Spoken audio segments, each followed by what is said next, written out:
How you guys doing? Eric here. Today is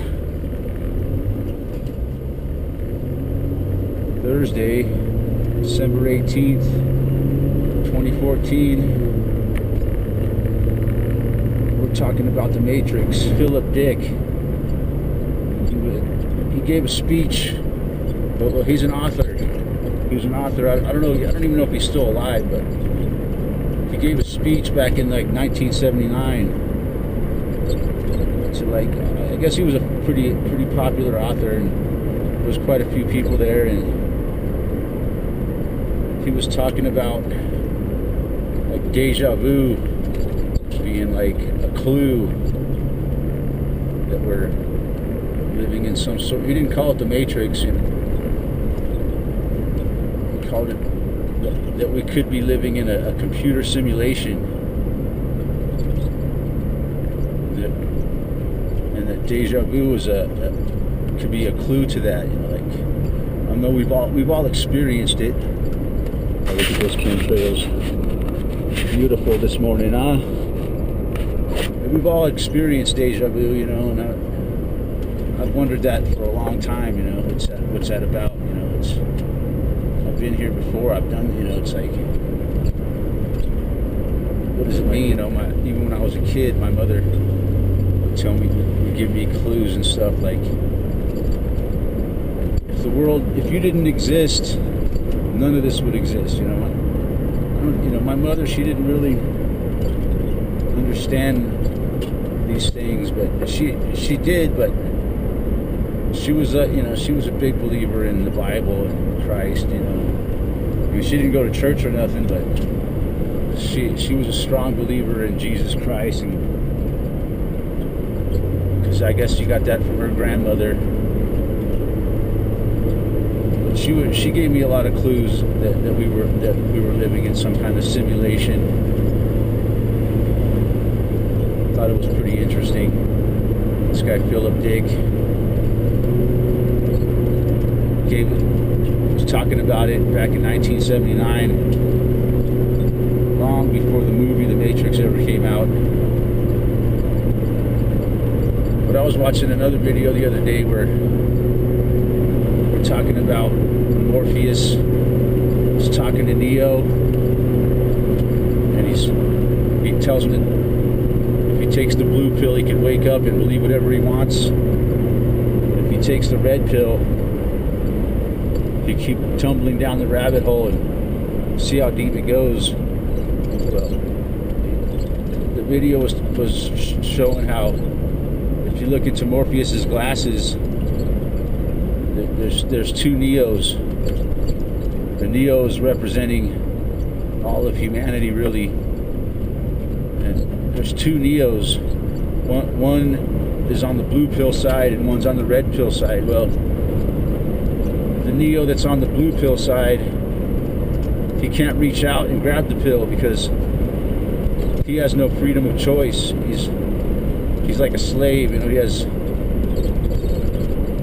has no free will. Whereas the other Neo that reaches out and grabs the red pill, he represents freedom of choice, free will, which I find kind of interesting. That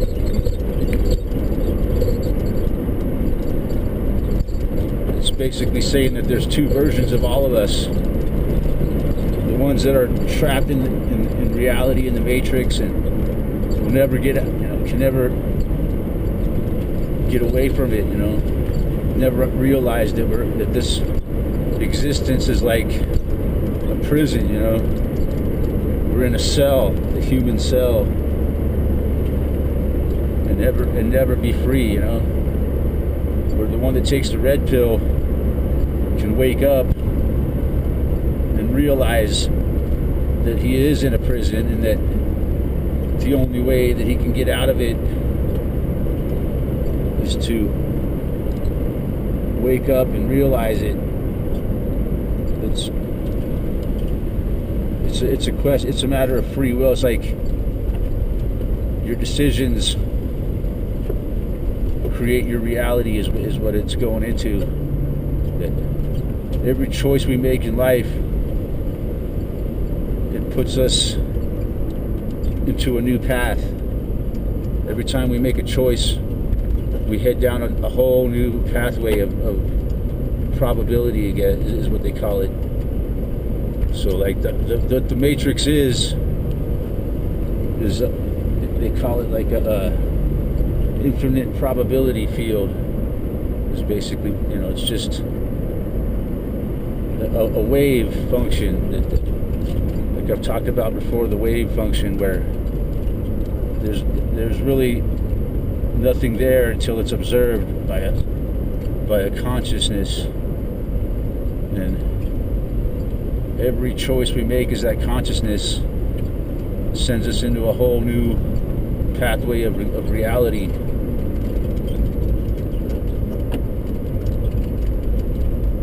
It's pretty interesting stuff, man. I think it's what's really going on. Most of us just don't never understand that, because we're so trapped in this reality, in this false reality that's being created for us in the Saturn Moon Matrix, which is, the Saturn is like a transmitter, like a big old radio transmitter, sending out this negative signal, and the moon is like a receiver, and it receives the signal from Saturn and transmits the low frequency to the Earth, trying to keep all of humanity on a low negative frequency, which is what's controlling the world. This negative frequency that why there's so much negativity in the world, which is there to feed parasites. I know, sounds crazy, I know. I think it's reality. It's the true nature of reality. So that most of us are kept in this. We don't have to be in a negative vibration. It's hard to avoid it because it's everywhere. When we're not paying attention, we get sucked into it, man. Like we become negative. We serve the masters with our negative energy. Just thought that was a trip. But this guy, Philip Dick, he kind of was pointing that out back in 1979. When I don't think many people back then had a clue. That they were so caught up in reality of Hollywood and what we were all raised with, the music industry, the television, all controlled.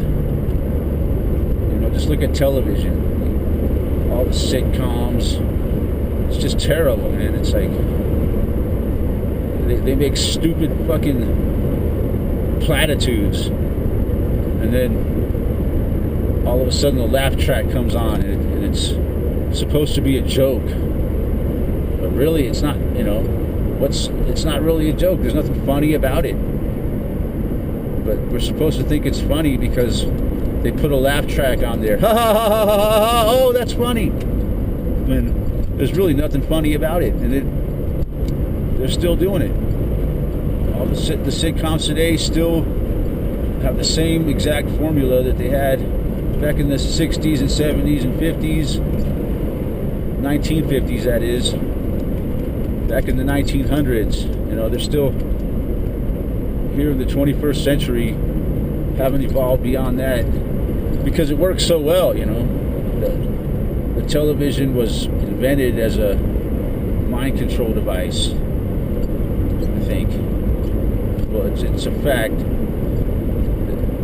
It was totally invented as a mind control device, and after World War II, pretty much everybody got one in their house, and it totally changed our whole our whole society, our whole paradigm shift in the television, you know.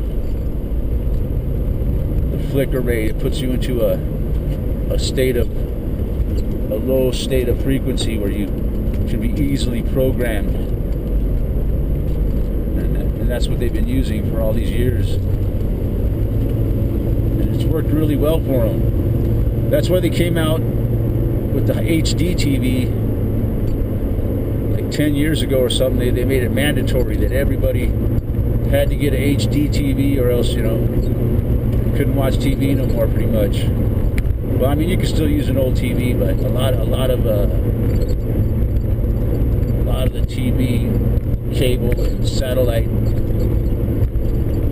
systems won't work unless you have like an HD or a converter. But what the HD is a more efficient. That's why they did it. It's a more efficient system of putting you into a trance. That's the reason, you know, people thought, oh God, HD TV, it's so wonderful. God, I can't. They didn't realize that it was just a better system of brainwashing you. So yeah, that's what I've been going on about lately, man. Looking at this reality and trying to dissect what's really going on. And came across that Philip Dick thing and found it quite interesting, because I guess now that I think about it, I've been aware of the Matrix for a long time. I just didn't realize it, because that one thought of deja vu, what is it? And to me, deja vu is like a glitch in the program. It puts it into a loop. It's kind of like a computer program that kind of malfunctions for a second. And that's why we all experience deja vu. And I think we can take that as a serious clue that we're living in the Matrix, or some sort of a grand computer program. Anyways, that's my insane babblings for the day. You guys take care. I'll talk to you soon. Just decoding my reality. Infinite possibility wave. What you doing, man? I'm decoding my own reality in the infinite possibility wave. What you up to? Oh, that's cool, man. I'm just going down to the grocery store to get me some OJ. But you keep on decoding your reality. Hope that works out well for you.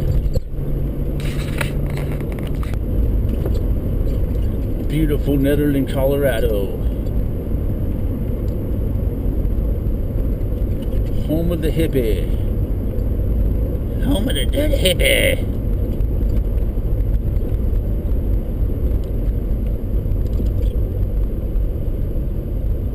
Carousel of happiness.